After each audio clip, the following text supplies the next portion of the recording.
Hi friends, ಇವತ್ತು ನಿಪ್ಪಟ್ಟು ಮಸಾಲ ಮಾಡೋಣ. ಪಾನಿ ಜೊತೆ ತಿನ್ನುವಂಥ ಚಿಕ್ಕದಾದಂಥ ನಿಪ್ಪಟ್ಟು ಮಸಾಲ ಹೇಗೆ ಮಾಡೋದು ಅಂತ ಇವತ್ತು ನೋಡೋಣ. ಅದಕ್ಕೆ ಮೊದಲು ಗ್ರೀನ್ ಚಟ್ನಿ ಬೇಕಾಗುತ್ತೆ. ಗ್ರೀನ್ ಚಟ್ನಿ ಹೆಂಗೆ ಮಾಡೋದು ಅಂತ ನೋಡೋಣ.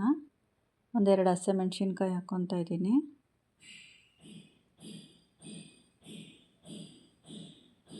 ಒಂದು ಬೆಳ್ಳುಳ್ಳಿ,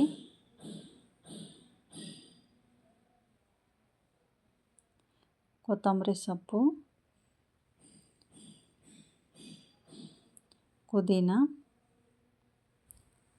ಹಾಕ್ಕೊಂಡು ನಿಂಬೆಹಣ್ಣು ಮತ್ತು ಸಾಲ್ಟ್ ಹಾಕ್ಕೊಂಡು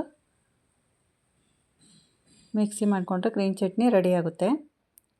ಕಡೆ ಒಂದು ಬೌಲಲ್ಲಿ ಪೆಪ್ಪರ್ ಪೌಡರ್ ಒಂದು ಸ್ವಲ್ಪ, 2 ಸ್ಪೂನು ಚಾಟ್ ಮಸಾಲ, 1 ಸ್ಪೂನ್ ಖಾರದ ಪುಡಿ, ಅರ್ಧ ಸ್ಪೂನ್ ಉಪ್ಪು ಎಲ್ಲ ಹಾಕ್ಕೊಂಡು ಮಿಕ್ಸ್ ಮಾಡ್ಕೊಬೇಕು.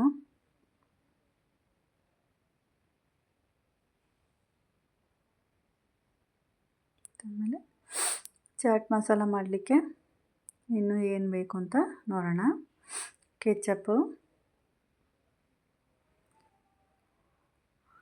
ಸ್ವೀಟ್ ಚಟ್ನಿ, ಇದು ಇನ್ನೊಂದು ಸಲ ಹೇಳ್ತೀನಿ ಸ್ವೀಟ್ ಚಟ್ನಿ ಹೇಗೆ ಮಾಡೋದಂತ.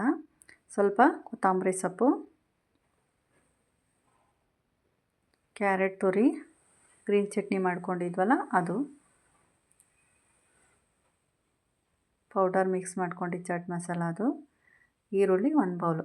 ಇದೆಲ್ಲ ಈ ರೀತಿ ರೆಡಿ ಮಾಡಿ ಇಟ್ಕೊಂಡ್ರೆ ನೋಡಿ, ಇಷ್ಟು ನಿಪ್ಪಟ್ಟು ತೊಗೊಂಡಿದ್ದೀನಿ. ಚಿಕ್ಕದಾಗಿರೋ ನಿಪ್ಪಟ್ಟು ತೊಗೊಂಡಿದ್ದೀನಿ. ಇದು ಪಾನಿ ಜೊತೆ ತಿನ್ನಲಿಕ್ಕೆ ಪಾನಿಪುರಿ ಅಷ್ಟೇ ಟೇಸ್ಟ್ ಕೊಡುತ್ತೆ ಈ ನಿಪ್ಪಟ್ಟು ಮಸಾಲ. ಹಾಗಾಗಿ ಚಿಕ್ಕ ನಿಪ್ಪಟ್ಟನ್ನ ತೊಗೊಂಡಿದ್ದೀನಿ. ಮೊದಲಿಗೆ ಇದಕ್ಕೆ ಕೆಚಪ್ ಹಾಕಬೇಕು, ಅದಾದಮೇಲೆ ಸ್ವೀಟ್ ಚಟ್ನಿ ಹಾಕಬೇಕು, ಆಮೇಲೆ ಗ್ರೀನ್ ಚಟ್ನಿ,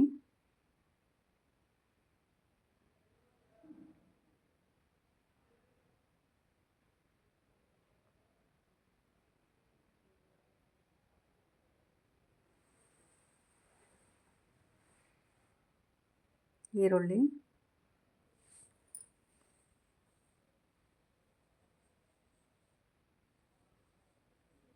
ಕ್ಯಾರೆಟು,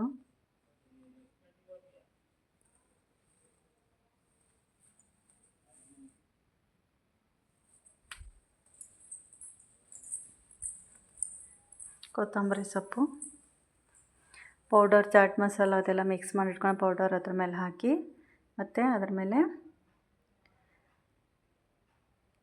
ಪೌಡರ್ ಹಾಕಿದ್ಮೇಲೆ ಸ್ವೀಟ್ ಚಟ್ನಿ, ಗ್ರೀನ್ ಚಟ್ನಿ ಮತ್ತು ಕೆಚಪ್ನ ಹಾಕಬೇಕು. ಇದೇ ರೀತಿ ಎಲ್ಲ ನಿಪ್ಪಟ್ಟನ್ನು ನಾವು ಮೊದಲು ಪ್ಲೇಟ್ಗೆ ರೆಡಿ ಮಾಡಿ ಇಟ್ಕೊಬೇಕು. ಅದಾದಮೇಲೆ ಸ್ವಲ್ಪ ಪಾನಿ ಮಾಡ್ಕೊಬೇಕು.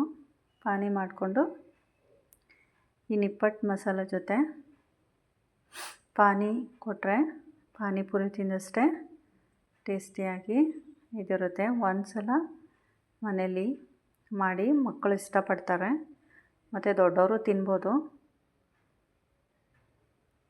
ತುಂಬಾ ಟೇಸ್ಟಿಯಾಗಿರುತ್ತೆ. ಬರೀ ನಿಪ್ಪಟ್ಟು ತಿನ್ನೋಕ್ಕಿಂತ ಈ ರೀತಿ ಮಾಡಿ ತಿಂದಾಗ ಸ್ವಲ್ಪ ಸ್ಪೆಷಲ್ಲಾಗಿರುತ್ತೆ. ಸಂಜೆ ಟೈಮ್ ಸ್ನ್ಯಾಕ್ಸ್ಗೆ ನಾವೇ ಮನೇಲಿ ಇದನ್ನು ಮಾಡ್ಬೋದು. Thank you.